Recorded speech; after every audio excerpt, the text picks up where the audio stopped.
Alright, this is going to be the next assignment for the 11th graders and seniors. It's going to be the photo composite, taking two images and merging them together. And first off, you're going to do File, New, and then do Print, pick Letter, and then DPI, do it at 150 so your computer doesn't go crazy. And I'm going to leave the landscape to 150, depending on what picture you choose. You can put it on landscape or you can put it on portrait, and click create. Then you find your two images to put together. So my first one is going to be this one, and it should drop in. Cool. And then you resize to fit. Right about there. Grab the second image. I'm going to do two of these so you can see what they both look like. And this one,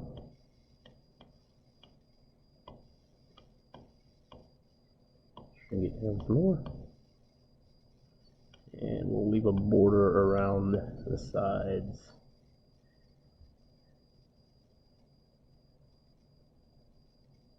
Cool. And we'll put this one underneath. We're not going to edit the hand, but we are going to edit this one. So right click on it and rasterize. Alright, so now you're going to have to actually mask her out. And the best way to do that is, first you start by selecting your area. Hopefully it's not too bad.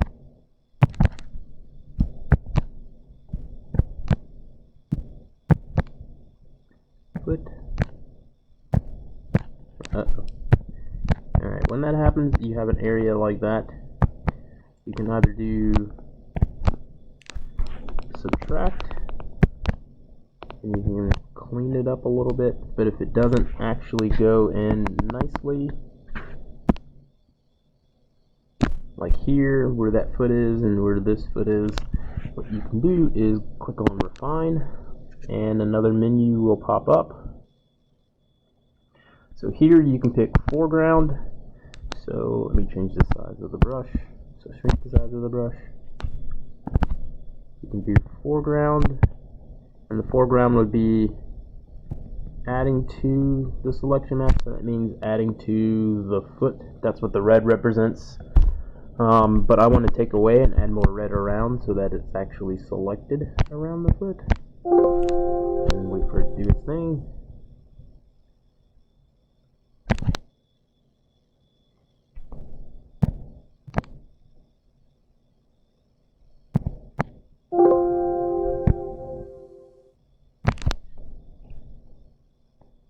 Mine isn't going to be perfect, but you guys can get yours as close as you possibly can.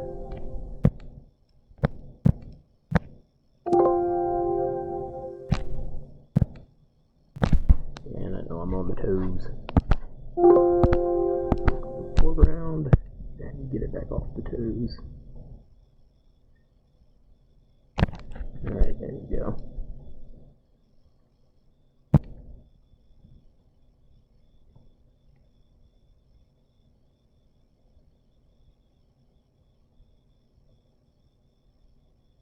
Of the foot, and I can't see the back foot, so I'll color it in and then switch it to foreground and erase it back.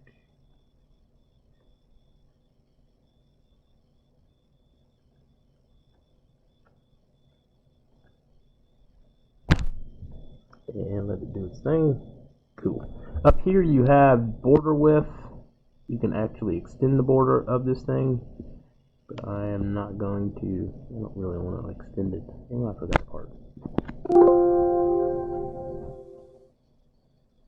I think I forgot a part. I'm not sure.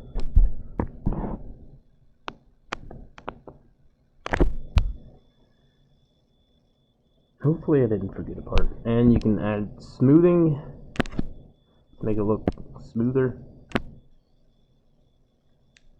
That is for whether you have like hair or something like that. You can leave little gaps in it. I'm not going to put smoothing on. You can add feathering so it actually blurs out a little bit. Feathering. I'm not going to add any feathering either. I don't need it. Put that to 0. And I'm going to make this, you can leave it as selection or you can do a mask. I'm going to leave it as a selection. Cool. And then what I'm going to do is Control C, Control V. Hopefully that worked. I don't know if that worked. Let's see. Awesome! It worked. I am going to leave this selection up because I am going to need it. Position her in the middle of the hand. Uh-oh. Yeah, I got some weird stuff happening. So, Control C. That weird stuff that you see around here, this is the blending and the blurring of the selection mask. What I'm going to do is save this selection. Save. I'm going to save it as a spirit channel. I guess it did. I don't know. This one's a little bit different than Photoshop. And then I'm going to turn it off so I can move the whole thing around and place it where I want. I'm going to shrink it just a little bit, or a lot of it. Alright, what she doesn't have now is a shadow in the hand to blend in. So I'm going to do a new layer, put it underneath, grab the brush, and I'm going to grab the color of, okay, hold on, it's freezing. Hopefully it doesn't freeze too much. Alright, put that underneath again. Let's do this again. Try to grab the shadow in the hand. I can make it a little bit darker.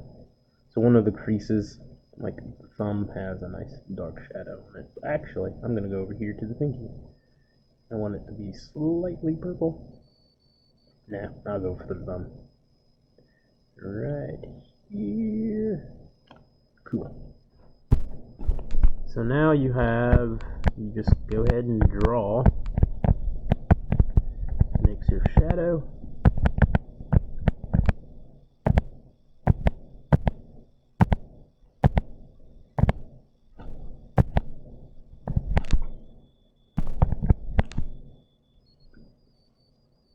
And then you put it on a layer style. I'm going to stick mine on multiply, and then lower the opacity down a little bit. And now she is standing on a shadow. With that same color, what I'm going to do is create a new layer again, drag it on top, so it's actually a clipping mask. And I'm going to grab the gradient. I'm going to make a gradient with this. And it doesn't matter if it's not flipped, it's okay. I'm going to flip it anyway. So go into the gradient, make the white dark, just almost similar color to your shadow, and apply that. And then the light color, I'm going to make it white, like completely white. And then I'm going to lower the opacity down. You can put it at 0, it doesn't really matter. I'm going to put mine at 0. And then I'm going to change this to elliptical. What does that one look like? Yeah, it looks like a little better. Actually, I have to reverse it. Sorry, let me reverse. Okay, cool. That's what I want.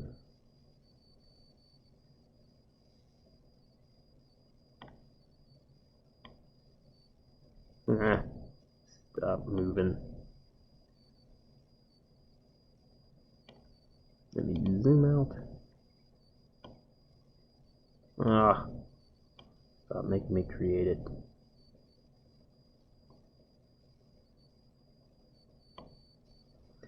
Cool, I'm going to put this one on multiply as well and lower the opacity on the layer just a little bit.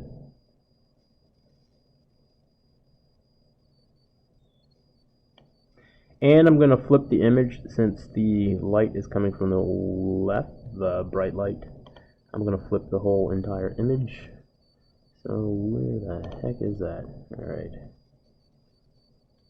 Nope, not in there. Edit. Is it under edit? I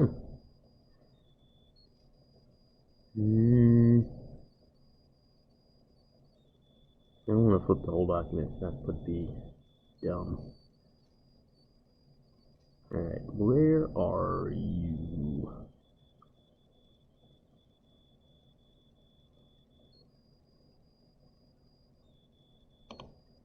Let me select that. It's filter view. No.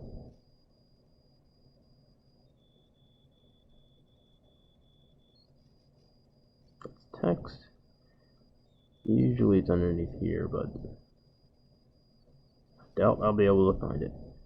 Because I have not flipped a single image on its own yet. Now this is going to flip the whole canvas, as you see, flips it. It's not going to work.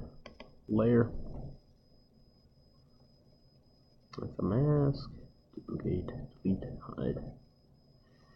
Alright, I'll have to figure out what that one is. Because I do want to flip it just to get the light on the other side. But that's alright if I can't do it at the moment. Actually, I just found it. Under Arrange, Flip Horizontal. It didn't flip. Why did you not flip? What is this? Now, I think what it's doing is, yeah, it wasn't flipping it. Sorry.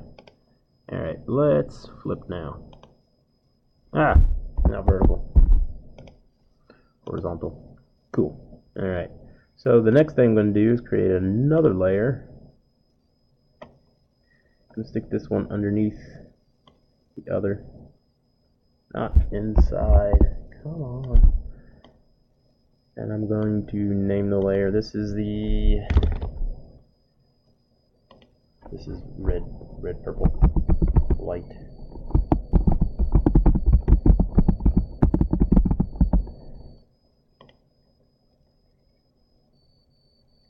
Hopefully my computer's rebooted. Alright, this one is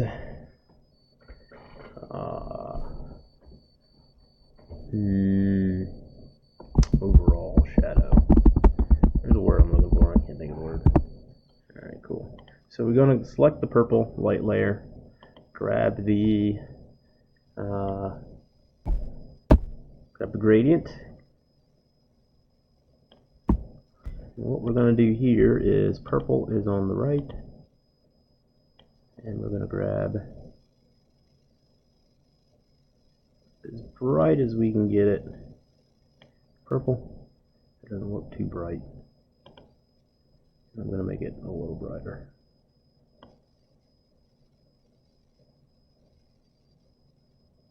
Alright, this one is red.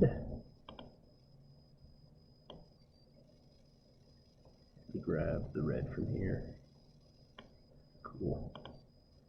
And then I'm going to have one in the middle. So that is going to be my... I'm going to leave it purple as the blend. And I'm going to lower the opacity on the middle so it actually shows up like so. Then we adjust the sliders just a little bit more red.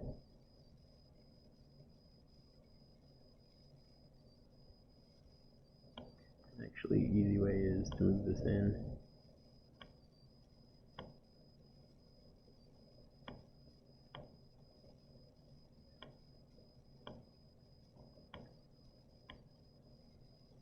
I'd love to use a radiator or conical, but I don't know how well that's going to work. Alright, I'm going to go to the layer styles. Ooh, burn looks nice. And put that on one of these.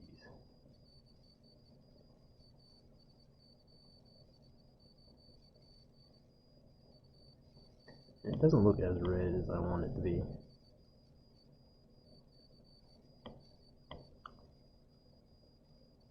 It's more purple, and I do already know why.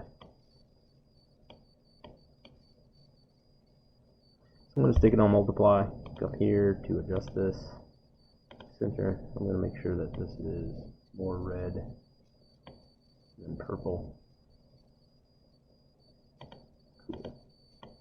Showing up red?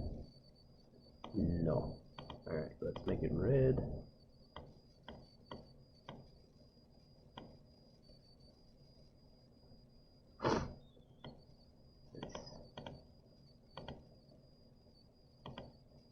Then we lower the opacity.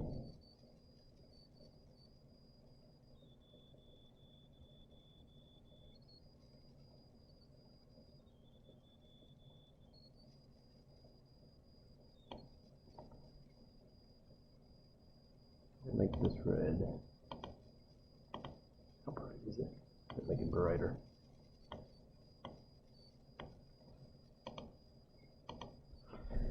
And there you have it. Nice. We wanted it in.